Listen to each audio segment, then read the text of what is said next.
اکثر ڈاکٹر حضرات جو ہوتے ہیں، خواتین حضرات، وہ لوگوں کو، اپنے مریضوں کو نمک لینے سے منع کرتے ہیں، لیکن کیا آپ کو پتہ ہے کہ اگر آپ کے دماغ کو کولیسٹرول کے بعد اگر سب سے زیادہ کسی چیز کی ضرورت ہے تو وہ ہے عام خوردنی نمک؟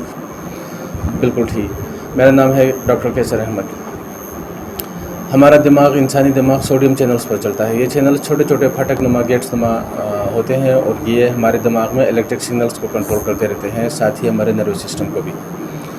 اگر آپ نمک لینا کم کر دیتے ہیں یا بند کر دیتے ہیں تو یہ سوڈیم چینلز مسنگ شروع کر دیتے ہیں، بالکل ایسے ہی جیسے کسی گاڑی میں فیول یا پلگس کی خرابی ہو یا فیول میں ہوا ہو، وہ مسنگ کر دیتے ہیں۔ آپ کو یہ بھی پتہ ہے کہ آپ کا سیریبروسپائنل فلوئڈ، کسی بھی انسان کا، جانور کا سیریبروسپائنل فلوئڈ زیادہ تر نمک پر ہی مشتمل ہوتا ہے۔ نمک کی کمی سے، اگر آپ کے مریض کے جسم میں نمک کی کمی ہے تو آپ کے مریض کو عموماً شدید سر درد رہتے ہیں، میگرین رہتے ہیں، یادداشت کی کمی رہتی ہے، برین فیگ رہتا ہے، وغیرہ وغیرہ، غشی کے دورے بھی پڑ سکتے ہیں۔ تجربات سے یہ بات بھی ثابت ہو چکی ہے کہ جو لوگ نمک کا استعمال کم کرتے ہیں، خصوصاً اسٹوڈنٹس، وہ باقی لوگوں سے، باقی اسٹوڈنٹس سے 30% زیادہ نالائق ہوتے ہیں۔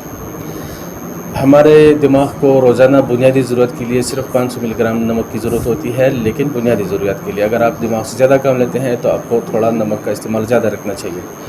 بہترین نمک ہمالین سالٹ ہوتا ہے، ہمالین پنک سالٹ۔ اس کے بعد کوئی بھی سمندری نمک لے سکتے ہیں، لیکن شرط یہ ہے کہ وہ پروسیس نہ ہوا ہو۔ ان نمکیات میں فائدہ یہ ہے کہ ان میں اور بھی بہت سارے ٹریس منرلز ہوتے ہیں جو ہمارے دماغ کی بہترین کارکردگی کے لیے بہت ضروری ہیں۔ لہٰذا آپ خود بھی اور اپنے مریضوں کو بھی ایڈوائز کریں کہ روزانہ کم از کم 2 گلاس پانی، نمکین پانی لازمی پیا کریں۔ اس کے علاوہ نمک کا استعمال رکھیں، نمک بند نہ کریں، ورنہ آپ کے مریضوں کو پارکنسنز اور اس طرح کی امراض شروع ہو جاتے ہیں۔